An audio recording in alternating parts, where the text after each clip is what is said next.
Boa noite, galera. Sejam bem-vindos. Eu tô aqui para compartilhar com vocês. Agora já é 1h11 da manhã. Eu estou aqui orando e sentindo no meu coração de falar um pouquinho aqui com vocês, de gravar essa live e compartilhar com vocês um pouquinho do que o Espírito tem dito às igrejas. Eu tô lendo esse livro aqui, ó. Um Encontro Divino no Tempo do Fim, o nome do livro. Que fala sobre muitas coisas. Eu quero só compartilhar uma coisa que foi bem forte para mim.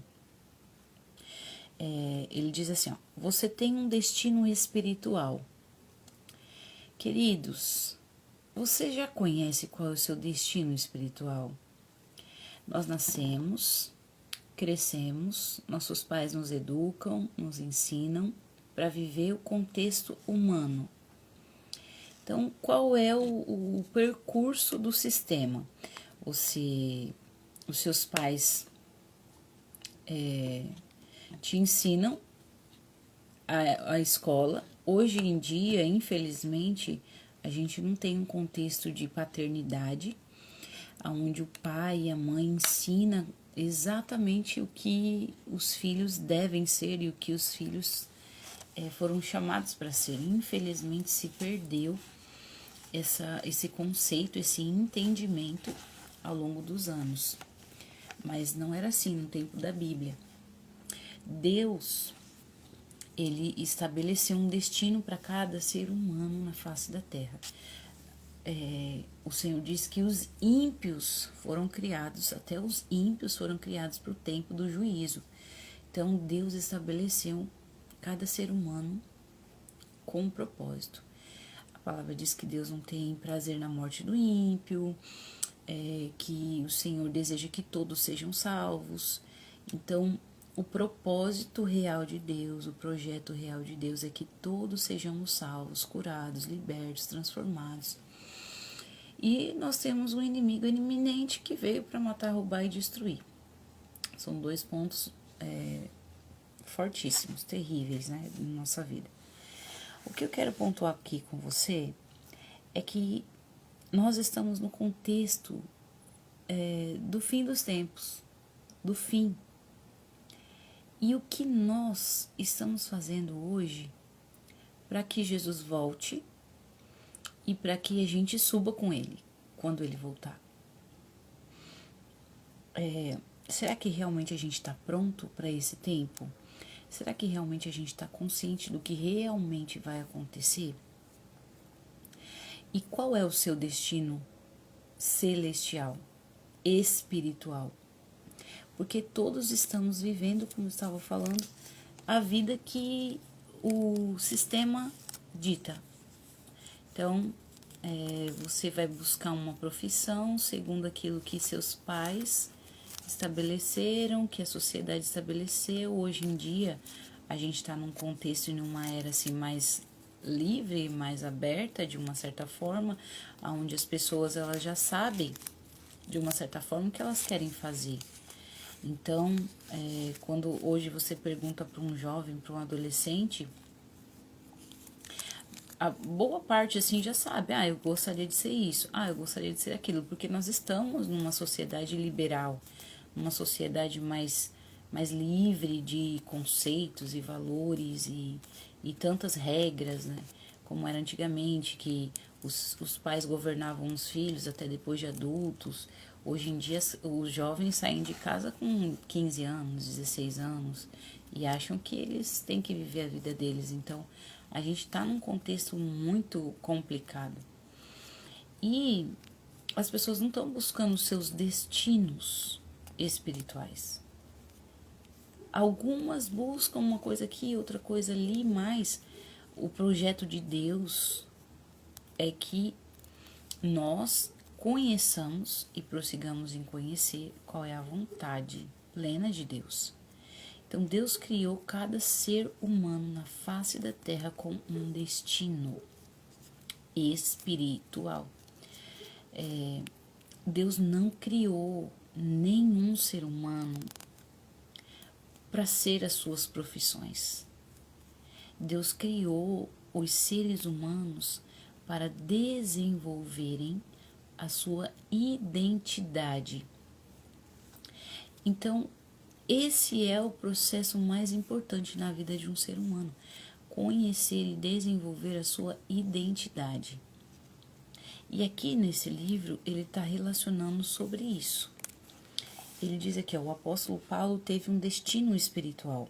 Ele perseguia a igreja e quando o Senhor teve um encontro com ele, ele passou a ser perseguido, porque ele compreendeu que esse era o destino dele. Ele compreendeu que essa era a vontade de Deus para a vida dele. Então, sempre que o Senhor nos chama, existe uma transformação absoluta e genuína do nosso caráter, da nossa identidade, de quem nós somos. Existe uma transformação real. Então, quando você conhece o seu destino espiritual, você tem uma transformação em relação às coisas deste mundo, as coisas dessa vida. E uma das coisas assim que eu achei muito incrível, assim, muito forte que ele falou aqui, é que Deus, ele já criou tudo, já está tudo criado, já está tudo pronto. E é nós que temos que conhecer esse projeto, esse propósito, para a gente poder andar nisso, para a gente poder desenvolver esse propósito divino, espiritual. Esther, né, que ele está dizendo que Esther teve um destino espiritual. Todos nós precisamos descobrir os nossos destinos espirituais. Deus, ele projetou cada um de nós. Eu quero ler uma parte aqui que foi essa parte que me tocou muito, assim, ó.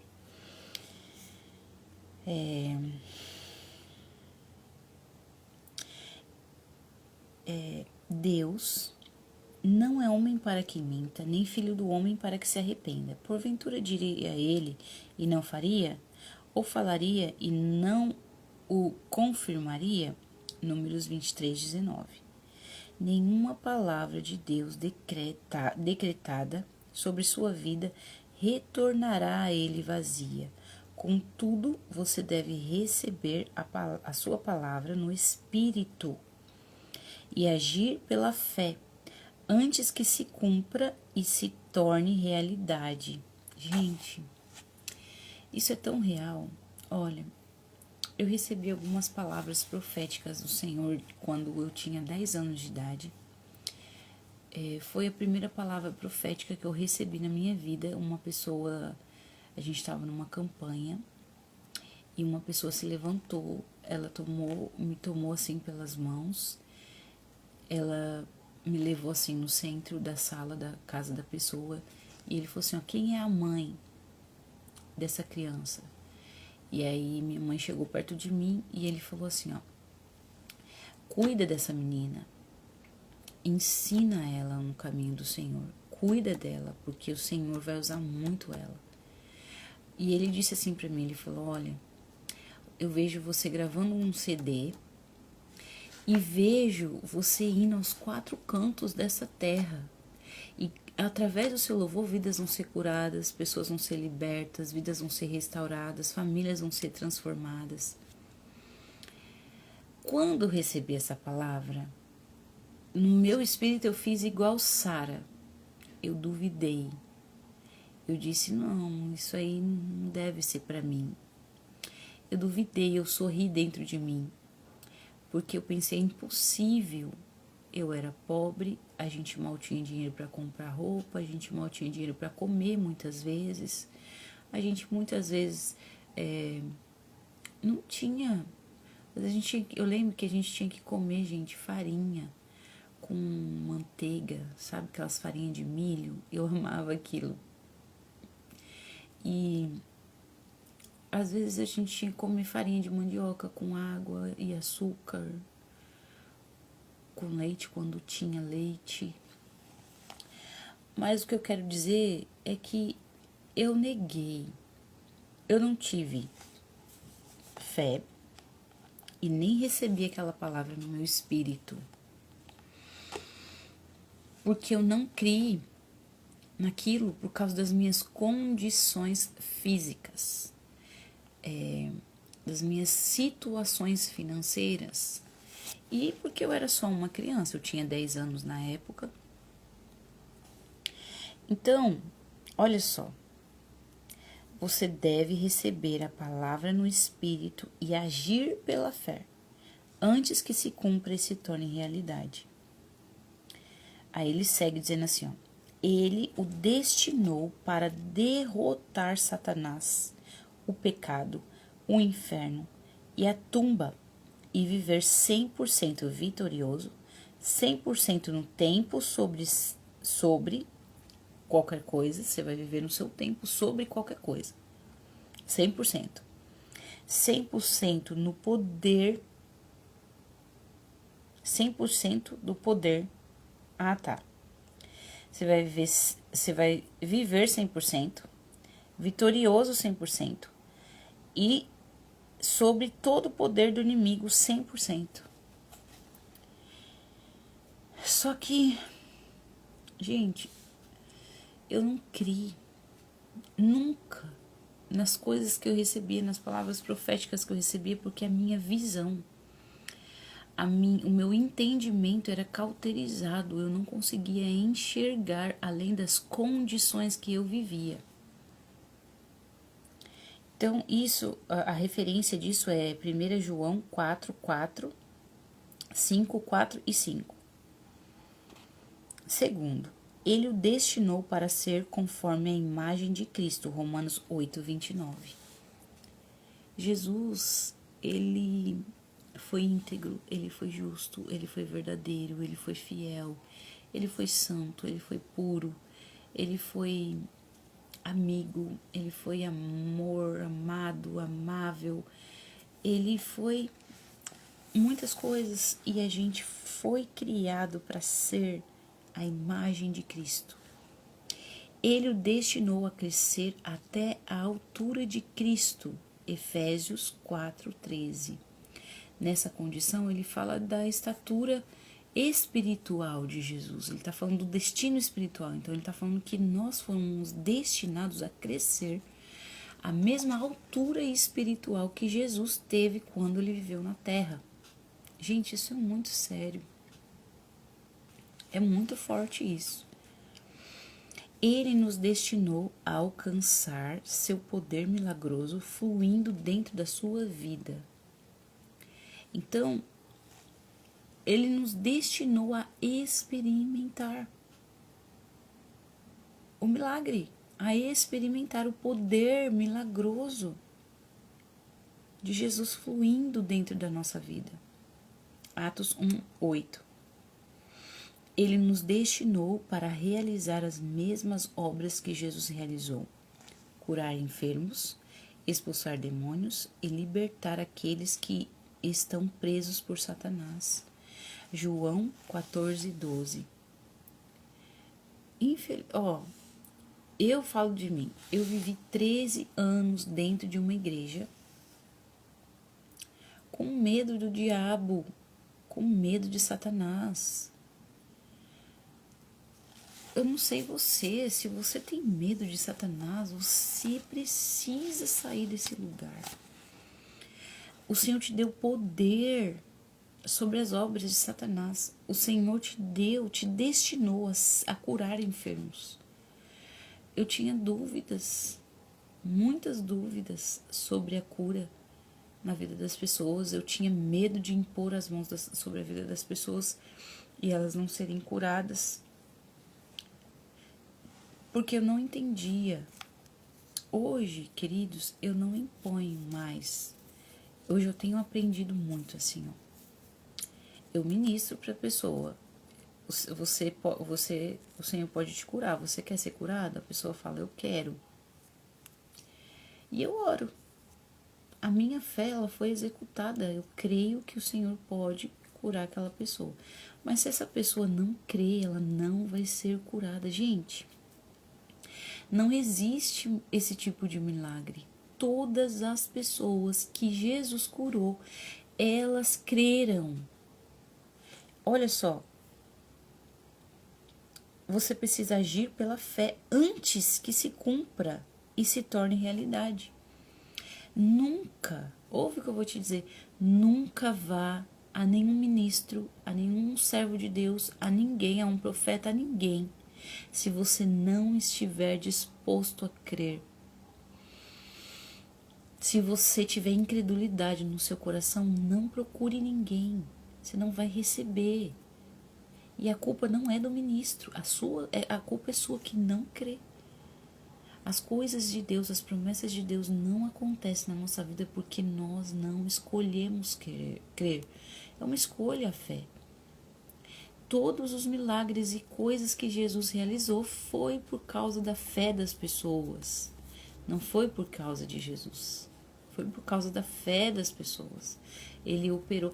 Olha que a Bíblia diz que Jesus, ele não operou muitos milagres na sua casa, no meio da sua família, de Nazaré, porque eles não criam nele, porque eles conheceram ele, eles viram ele crescer. Então existe uma incredulidade, porque todo mundo que vê você crescer te julga pelo que você era e não pelo que você se torna em Deus. Então eles têm incredulidade no coração, eles não acreditam que Deus pode mudar você, porque eles não estão sendo transformados, porque são incrédulos. Então não espere reconhecimento e glória da sua família, dos seus amigos, pertos, íntimos. Eles só vão te honrar quando você tiver coisas, e isso não é honra, tá? Isso daí é lixo que você pode descartar. Uma pessoa que não te reconhece nas suas fraquezas, que não te honra naquilo que você é débil, que você tem debilidade, ela nunca vai te honrar quando você tiver coisa, ela só vai querer usufruir daquilo que você tem. E isso é muito sério, porque o Senhor te deu, Ele te destinou para operar as mesmas obras que Jesus.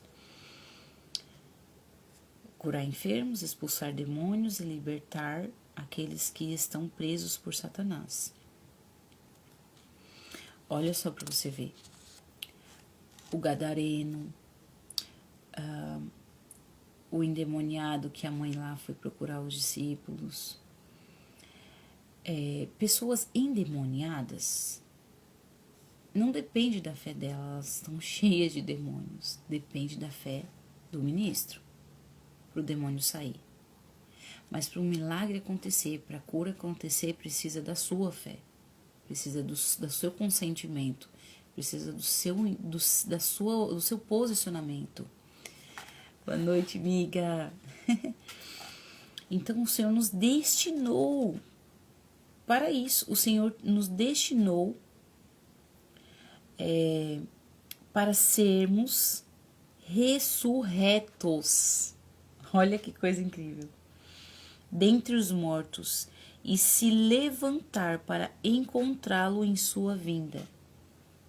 Tem pessoas que não creem na vinda de Cristo mais, porque já tem milhões de anos que a gente está ouvindo que Jesus está voltando, e ele não volta, então as pessoas já não creem mais. Esse é um ponto que impede isso. Não crer, não agir com fé. Se você não crer, você não vai alcançar a salvação. Se você não esperar com fé, você não vai alcançar a salvação. Mas você foi destinado para a salvação. Mas você só vai alcançar se você esperar e agir pela fé. Outra coisa, o destino do curso futuro, do seu final, está armado. Olha que coisa incrível.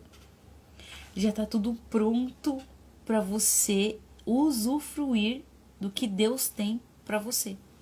Só que você só vai acessar se você crer, ter fé e esperar, assim, esperançosamente por aquilo que o Senhor disse que vai te dar. Então você primeiro tem que fazer o quê? Como eu disse no começo, agir pela fé antes que se cumpra e se torne realidade.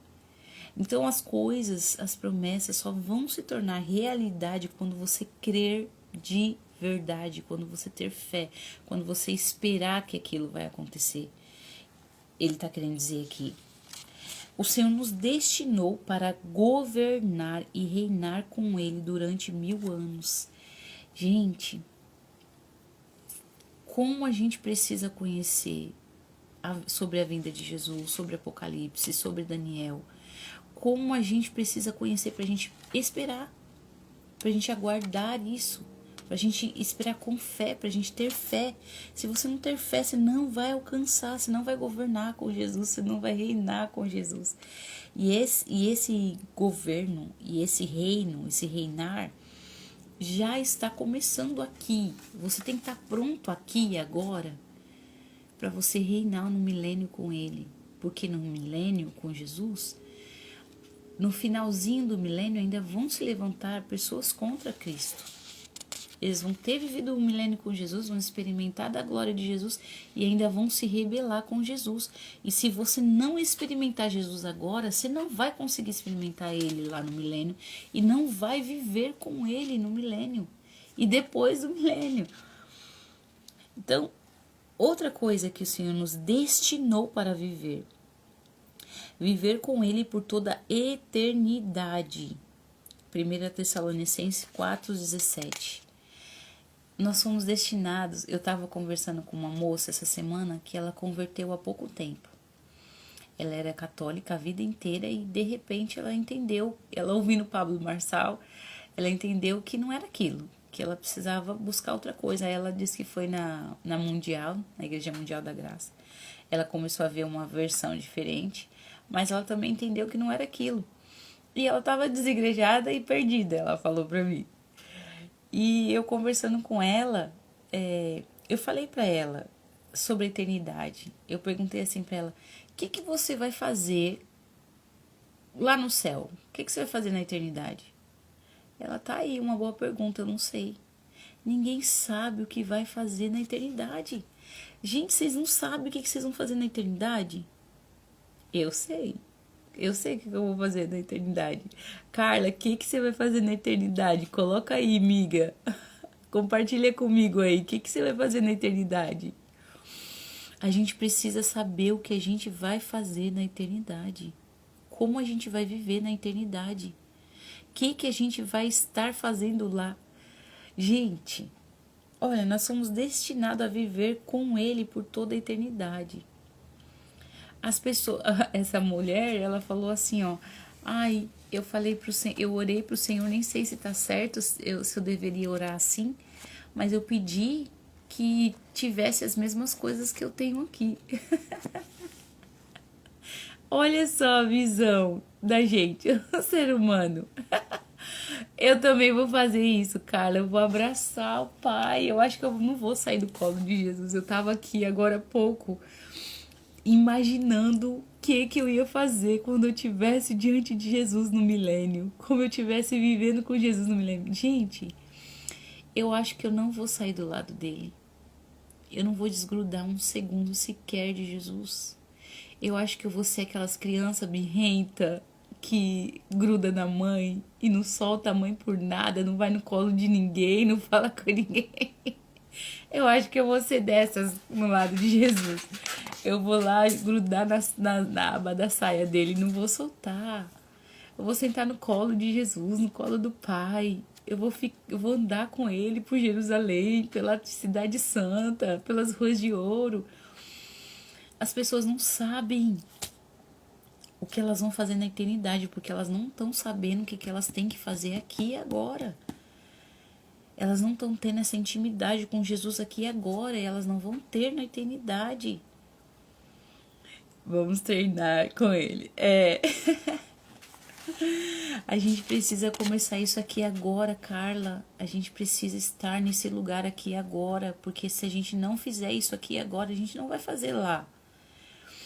Né? A gente não vai estar com ele como a gente gostaria de estar se a gente não desenvolver essa intimidade, esse relacionamento aqui e agora. E nós somos destinados para esse relacionamento, nós somos destinados para essa intimidade. O Senhor nos criou com um propósito, e ele diz aqui que todo o percurso do mundo já foi decidido por Deus, já foi determinado por Deus.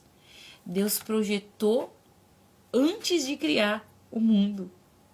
Então Deus criou cada um de nós com um propósito eterno, com destino espiritual. E nós precisamos descobrir e desenvolver esse destino espiritual. Porque o destino espiritual de Deus, ele não está ligado com as coisas terrenas. Por exemplo, eu acredito nisso e isso tem queimado no meu coração. O Senhor me chamou como uma profeta. E hoje eu tenho um pouco mais de clareza sobre que tipo de profeta eu sou. Eu sou uma profeta realmente de estabelecer a vontade de Deus. Eu sou uma profeta de ofício de alinhamento com a vontade de Deus. Então o Senhor me mostra o que está errado em mim e nas pessoas. Eu vou para os pés do Senhor, me arrependo, e aí o Senhor falou, agora você vai lá e fala. Então o Senhor vai alinhando o corpo, porque nós precisamos ter essa unidade até que todos cheguemos à unidade da fé. Nós temos que ter uma única forma de sentir, de pensar e de agir. Nós vamos ter diversidades, porque eu sou de um jeito, eu tenho um temperamento, eu penso de um jeito, eu falo de um jeito, eu reajo às situações e às coisas de um jeito. Mas quando nós somos curados pelo Espírito, as nossas reações são espirituais, são celestiais. Nós não temos ofensas, nós não ofendemos mais com o que as pessoas dizem, nós não administramos o que as pessoas falam com rejeição, com sentimento de abandono. A gente lida com isso cheio de amor, de alegria, de paz, de esperança, de fé. Então, o que o Espírito diz para um, o Espírito manifesta na vida do outro. E quando a junção disso, se a gente cresce junto, a gente tem um mesmo sentimento, um mesmo pensamento. E o que o Senhor está manifestando nesses dias, que o Espírito está dizendo às igrejas nesses dias, é uma única coisa: arrependei-vos. Se nós não nos arrependermos dos nossos pecados diariamente, se não formos para o Senhor diariamente e nos arrependermos diariamente pelos nossos pecados, pelos pecados da nossa casa, DNA ativado no Pai, é isso mesmo, Carla. É literalmente o que a gente precisa, ativar o nosso DNA no Senhor. Porque o nosso DNA ligado com o Senhor é santo, é santidade, é pureza, é verdade, é justiça, é integridade, é amor, é comunhão. Então a gente precisa descobrir no Senhor, buscar do Senhor, porque o nosso coração é enganoso. Nós somos rebeldes, somos orgulhosos. O que a gente precisa? Do Espírito Santo de Deus. E o Espírito Santo está manifestando todos os dias na nossa vida, nos levando a um conserto, mostrando que está errado, conserta isso, conserta aquilo, faz isso, faz aquilo, vai ali, não vai. Então o Espírito Santo está falando o tempo todo com a gente sobre tudo. E o que o Senhor tem falado comigo nesses dias? O Senhor, esses dias me tomou. Eu estava assim, sentada na sala da minha casa, conversando com meu filho, e de repente o Espírito Santo falou comigo assim, fortemente, Daniel 9. Aí eu fui pesquisar, fui olhar sobre Daniel 9. Daniel 9 fala da oração de Daniel, de quando Daniel orou arrependendo. E eu comecei a ler aquilo ali, e eu ajoelhei no chão e eu comecei a orar, sabe? A confessar mesmo o pecado da nossa nação, porque o contexto que nós estamos vivendo, gente, é um juízo completo do Senhor sobre nós, na nossa nação. Os políticos que nós temos tido, a Bíblia fala lá em Provérbios que os políticos, os líderes políticos que nós temos, é consequência de nós mesmos. É só porque nós merecemos. Então, se nós merecemos os políticos, os líderes que nós estamos tendo, algo está errado em nós. Eu não acredito que o governo, né, do Lula seja o governo que Deus realmente estabeleceu, mesmo que o Senhor tenha um propósito. Como eu disse, o Senhor tem um propósito, né? Nós estamos vendo sobre o destino, né? O Lula tem um destino espiritual. Eu acredito que o destino espiritual do Lula é literalmente a condenação eterna, né? É ser o antecessor do anticristo, é auxiliar esse processo, né? Do governo do anticristo. Eu acredito assim, não estou dizendo que é isso, né, exatamente. Mas o que o Senhor me impeliu a fazer? A orar sobre Daniel 9. Daniel, a gente sabe, né, quem conhece o contexto, eu vou resumir um pouquinho. Ele estava lendo as crônicas, ele estava lendo as leis de Moisés, ele estava lendo ali as sentenças, né, os mandamentos, e ele descobriu, ele entendeu que as pessoas seriam levadas cativos e a condição que eles já estavam ali era esse cativeiro. Então ele compreendeu que o povo já estava vivendo esses 70 anos de cativeiro e que ele precisava fazer alguma coisa. Então, na consciência dele, no que ele conhecia de Deus, ele orou ao Senhor. E ele diz aqui, ó: orei, jejuei.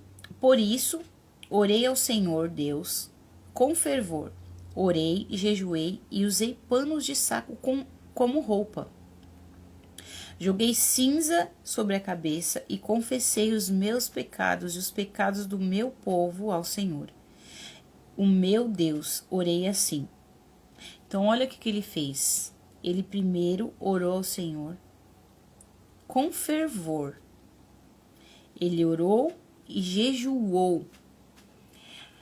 Então, uma das coisas que o Senhor está direcionando, que o Espírito está dizendo às igrejas nesse tempo é: ore, jejue, disponha a sua vida para estar num lugar secreto com o Senhor. Ore e jejue. Consagre a sua vida ao Senhor. O Senhor tem falado comigo muito intensamente nesses dias. Jejue, jejue, jejue. Ele orou, ele jejuou, ele se humilhou. Essa condição de pano de saco é uma condição de humilhação. Os judeus usavam os panos de saco como um sinal de humilhação. Então ele se humilhou diante do Senhor. E o que o Espírito está dizendo às igrejas? O Senhor diz, né? A palavra diz: quem tem ouvidos para ouvir, que ouça o que o Espírito diz às igrejas.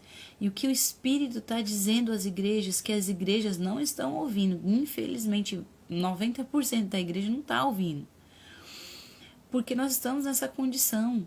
E o que o Espírito está dizendo às igrejas?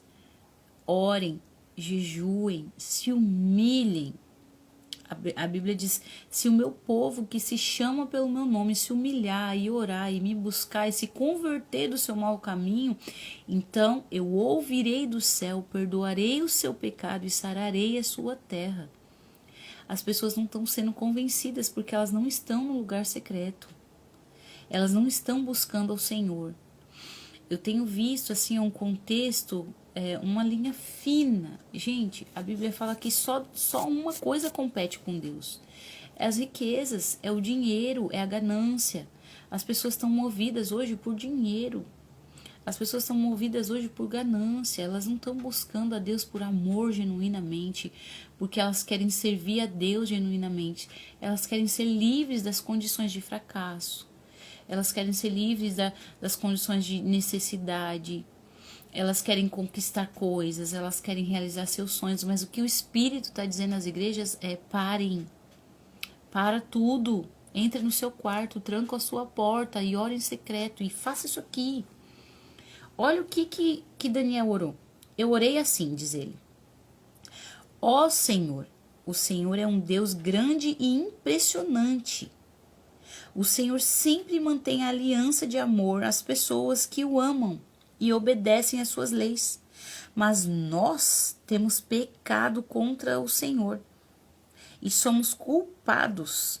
Nós fizemos coisas más e fomos rebeldes contra o Senhor e nos afastamos dos seus mandamentos. Quantas vezes você foi ao Senhor e você realmente reconheceu? Geralmente, gente, nós estamos envoltos no abandono, na rejeição. E por causa desses sentimentos, o que a gente faz? A gente vai a Deus. Aí a gente ora assim: Senhor, fulano de tal fez tal coisa, fulano de tal me tratou de tal jeito, fulano de tal fez assim, fez assado. Senhor, olha para minha situação. Senhor, olha para como eu estou. Olha para minha vida. Senhor, provê. Senhor, alimenta. Eu não tenho dinheiro, eu não tenho comida. Senhor, eu não tenho um carro, não tenho isso, não tenho aquilo. Então a gente tem ido para Deus expor a nossa necessidade, a nossa fraqueza emocional, a nossa debilidade emocional, mas a gente raramente vai diante do Senhor e fala assim: Senhor, eu tô em rebeldia, eu sou desobediente, eu não te obedeço, eu nem sei qual é a sua vontade, Senhor, me perdoa. Olha o que Daniel fez. Gente, Daniel orava 3 vezes ao dia, cara. O que aquele homem tinha que arrepender, pelo amor de Deus? A Bíblia diz que Daniel, ele era um homem honesto, um homem justo, um homem bom, um homem que servia a Deus. Ele era sábio, ele era um dos conselheiros do rei, porque ele era temente a Deus. Olha os direcionamentos que Daniel teve na vida. Ele se colocou diante do Senhor porque ele conhecia os pecados da família dele. E ele se colocou no mesmo lugar. Ele simplesmente falou: Senhor, me perdoa, eu tô junto disso aqui. Ele reconheceu de verdade, porque quando você vai a Deus, né? Ele passou um tempo orando, ele passou um tempo jejuando. Quando você tem essas práticas, a primeira coisa que acontece é o quebrantamento. Você começa a reconhecer os seus pecados. A sua carne começa a ser mortificada, subjugada. Você começa a ver a sua nudez. Você começa a ver a sua fraqueza. Você começa a ver a maldade que você comete. Você começa a ver as suas fraquezas. E aí você começa a entender que você está em pecado, que você precisa confessar. E ele falou assim: eu orei pedindo perdão pelos meus pecados e pelos pecados do meu povo. Primeiro você precisa arrepender dos seus pecados. Aí a gente vai lá, ora. É muito engraçado quando eu tô em atendimento com as pessoas. Aí eu falo assim: você vai confessar pro Senhor o seu pecado. Por exemplo, uma pessoa que tem ódio de alguém, eu falo assim pra ela: você é uma assassina. Você é uma assassina, você cometeu o pecado de assassinato. Aí a pessoa fica chocada assim, né? Aí eu falei assim: vamos agora confessar ao Senhor. Você vai confessar o pecado de assassinato. O Espírito Santo vem com quebrantamento, aquela pessoa arrepende de verdade e ela começa a chorar diante do Senhor. Mas ela não conseguia enxergar, porque ela não lê a Bíblia. Aí ela não tem como ser convencida, mas quando o Espírito Santo quebranta o coração de uma pessoa, ela arrepende, gente. Então, o primeiro passo é você se arrepender dos seus pecados. Existem pecados que você pode não dimensurar, mas você comete. Nós cometemos pecado todos os dias. E nossa declaração de confissão não tem que ser uma coisa assim vazia. Ai, Senhor, perdão pelos meus pecados. Ai, Senhor, perdão pelo pecado que eu cometi, consciente, inconscientemente. Eu geralmente oro assim, mas eu oro consciente, porque eu sei os pecados que eu tenho cometido. Então eu confesso de verdade: Senhor, olha, eu fiz isso, eu fiz aquilo, Senhor, eu fiz assim, fiz assado. Eu confesso, Senhor, que eu sou assim, que eu tô igual a essa pessoa. Senhor, eu condeno essa pessoa, eu condeno o que ela faz, mas eu tô fazendo igual a ela. Senhor, me perdoa. Foi o que Daniel fez. Imagina o sentimento de Daniel por aqueles homens que estavam perseguindo ele, que levantou os decretos. Você imagina? ele deveria odiar aqueles homens também. Ele deveria ter muita raiva daqueles homens. Então, por isso ele foi lá diante do Senhor. E ele confessou: Senhor, perdão pelos meus pecados. Aí quando você está livre dos seus pecados com a sua confissão, porque a palavra diz que ele que arrepende deixa alcança a misericórdia, você está pronto para interceder. Você está pronto para falar e clamar a Deus, e vem um espírito de intercessão, vem um clamor genuíno que vem do seu espírito, porque a intercessão é um sentimento que você tem por aquilo que você também passou. Você entende tanto a graça e a misericórdia de Deus sobre a sua vida que você tem tanto desejo de interceder por aquela pessoa, e você clama: Senhor, perdoa ela, não sabe o que faz. Então, o primeiro ponto é arrependimento. A nossa nação precisa de arrepender. Nós, você que está aqui me ouvindo, você que vai me ouvir depois,